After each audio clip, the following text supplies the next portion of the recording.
Chers amis, Shalom Ubracha. Alors, ce qu'on va essayer de faire Bezrat Hashem là, dans ce cours-là, c'est d'essayer de comprendre un petit peu quels sont les traits de caractère concernant la valeur numérique de la lettre. Alors, quand on commence avec la lettre Aleph, alors Aleph tout d'abord c'est quoi? C'est Echad. Aleph c'est Echad.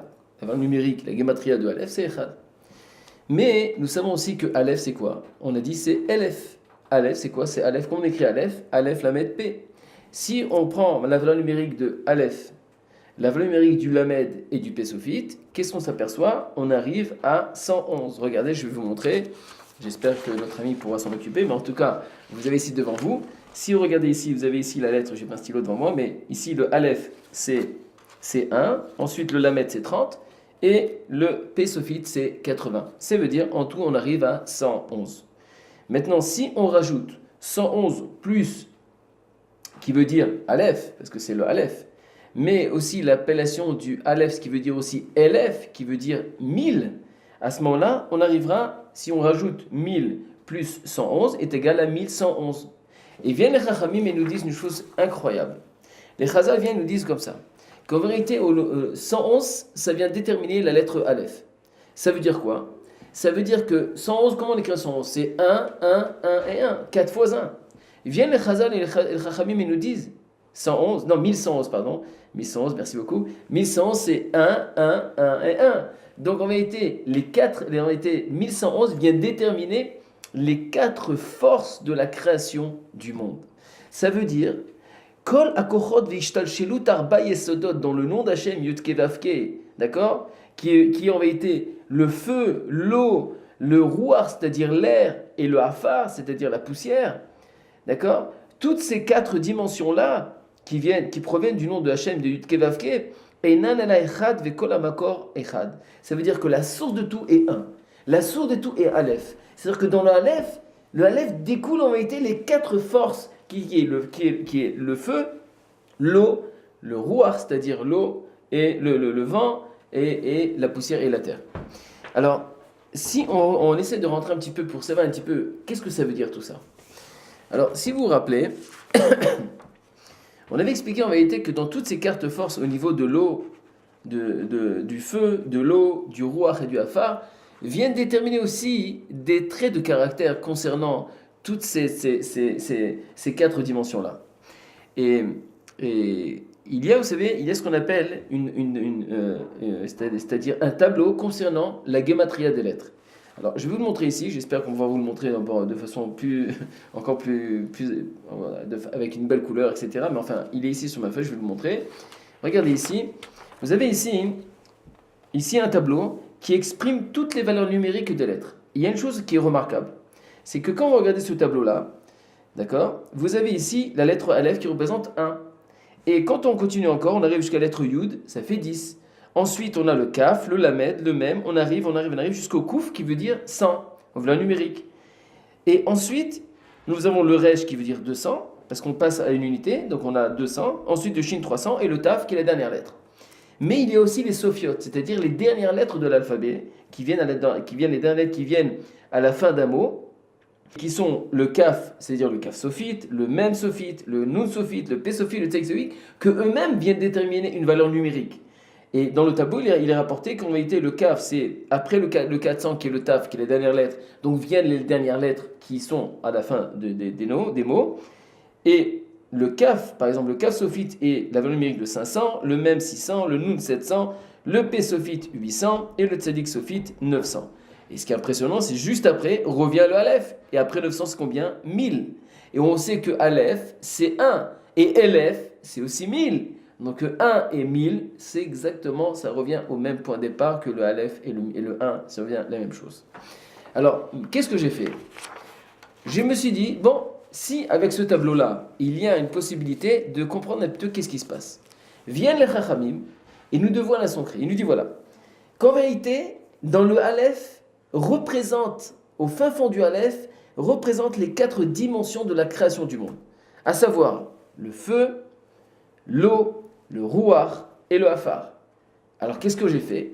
J'ai pris le tableau en question de la gematria, c'est-à-dire qui vient de déchiffrer les lettres en valeur numérique, et j'ai pris les 4 dimensions, et je viens maintenant essayer de comprendre un peu la valeur numérique de toutes ces 4 dimensions, de savoir est-ce que Bémet, à la fin du compte, j'arrive à comprendre ce que les Chachamim nous ont dit. Les Chachamim nous disent voilà, le Aleph est égal à 1111, c'est-à-dire, ils viennent nous déterminer qu'il y a en vérité, qu'à travers le Aleph, découlent les 4 puissances de la création, à savoir le feu, l'eau, le roi et le hafar.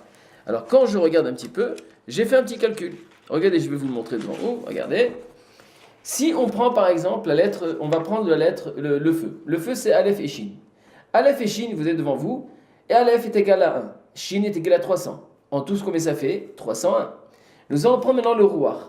Ruach, c'est Resh. Resh, combien dans le tableau c'est 200. Nous avons le Vav, qui est 6. Le Chet, c'est 8. En tout, ça fait combien 214. Ok. Ensuite, nous avons Maïm, c'est-à-dire le même, le Yud et le même.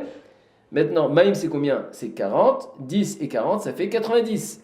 Nous avons ici le Afar, c'est Aïn, P et Resh, 70, 80 et 200. En tout, ça fait 350. Si maintenant on rajoute le feu avec le vent, on arrive à 515. Et si on rajoute l'eau avec le Afar, on arrive à 440. Si maintenant on additionne la totalité de tout, on arrive à 955. Incroyable. Ce 955, c'est la totalité de les 4 forces qui ont créé sur laquelle Akadosh a créé le monde. Maintenant, si on additionne 955 est égal à 19, 9 et 1, ça fait 10. La Gematria Ktana, la valeur numérique de 10 en Gematria Ktana est égal encore une fois à 1, est égal à Aleph. Ça veut dire que de Aleph, on arrive aux 4 dimensions, et des 4 dimensions, on arrive de nouveau à la lettre Aleph. Mais j'ai continué encore plus que ça. J'ai voulu m'amuser encore un petit peu. Je me suis dit, bon, mais avant qu'on fait la Gematria Ktana, nous avons le chiffre 955 qui veut déterminer en vérité la valeur numérique de la totalité de toutes les 4 dimensions. Mais 955, si maintenant on le déchiffre en lettres normales, qu'est-ce que ça va me sortir? Eh bien, je me suis aperçu que ça sort 900 est égal à Tzadik Sophite, comme on a vu dans le tableau. 50 est égal à Nun, et 5 est égal à 5, à He, la lettre He. Maintenant, quand on regarde de façon, si on le lit à l'envers, le Tzadik Nun et He, on peut lire Hanetz. Hanetz, c'est quoi? C'est le commencement, le début de l'histoire. Ça veut dire qu'au début, qui était le début? C'est Akadosh Baruch Hu, encore une fois, on voit que ça vient déterminer le commencement, tout a commencé par Akadosh Baruch Hu. Donc encore une fois, les 4 dimensions est égales à 1. Nous savons aussi que le mot Elohim, le nom d'Hachem, est aussi c'est 86 est égal à Teva, la valeur numérique de Teva. Et encore une fois, j'ai voulu encore m'amuser. Et j'ai continué encore un petit peu. Je ne veux pas trop vous embêter, mais vous allez voir, c'est impressionnant. Je me suis dit, voilà, si maintenant on sait que la valeur numérique, que 955 est égal à 1, ça veut dire que le Hanet, le commencement, l'exétal à 1. Donc qu'est-ce que j'ai fait? Je vais prendre la lettre He, je vais prendre la lettre Nun et la lettre Tzadik, qui est Tzadik Sophite, qui est le valeur de 900, et je vais les décomposer aussi. Et je vais voir combien ça va sortir. Qu'est-ce que j'ai fait? J'ai pris la lettre He. Comment on écrit la lettre He? He, Aleph. Alors je me suis amusé.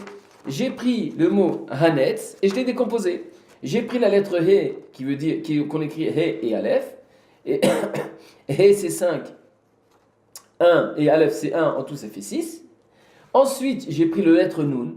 Mais il faut savoir que la lettre Nun, on parle il y a ce qu'on appelle dans la Torah, au niveau de l'écriture, au niveau de l'écriture de la langue hébraïque, il y a ce qu'on appelle, comme ça les Chachamim expriment la chose, il y a ce qu'on appelle par exemple, quand on parle d'un Nun qui est dans le mot, vous pouvez demander à tous les sofrim, ils connaissent ça, le Nun qui est dans l'intérieur du mot, il s'appelle Nun Kfoufa, parce qu'il est kafouf, il se plie comme ça, donc il a un Nun qui est comme ça, qui est kafouf, qui se rabaisse.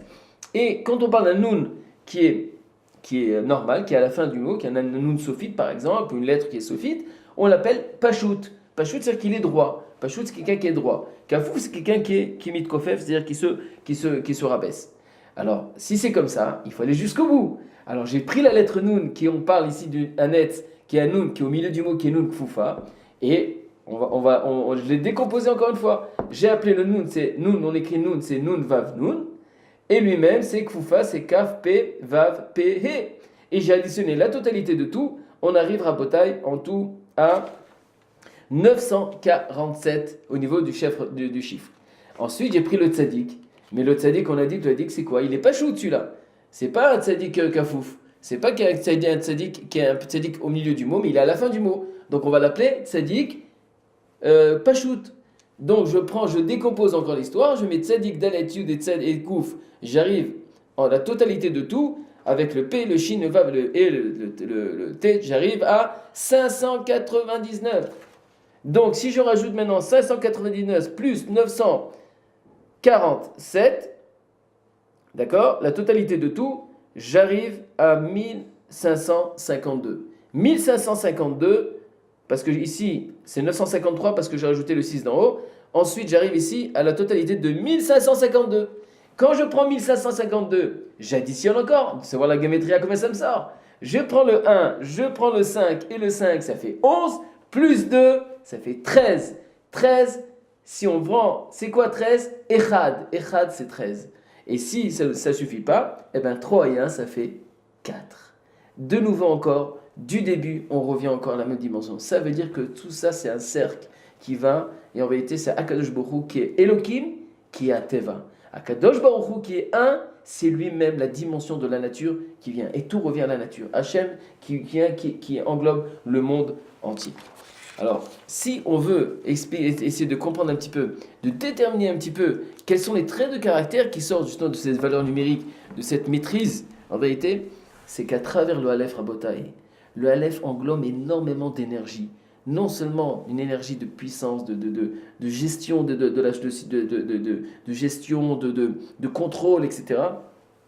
Mais il englobe lui encore toutes les natures concernant les 4 puissances de la nature, c'est-à-dire le feu, l'eau, le vent et la terre. Alors, Bezrat Hashem, on essaiera de continuer un petit peu la prochaine fois, à savoir un petit peu comment gérer un petit peu toute cette valeur numérique qui est tellement belle à travers le Aleph. À la prochaine fois, Bezrat Hashem.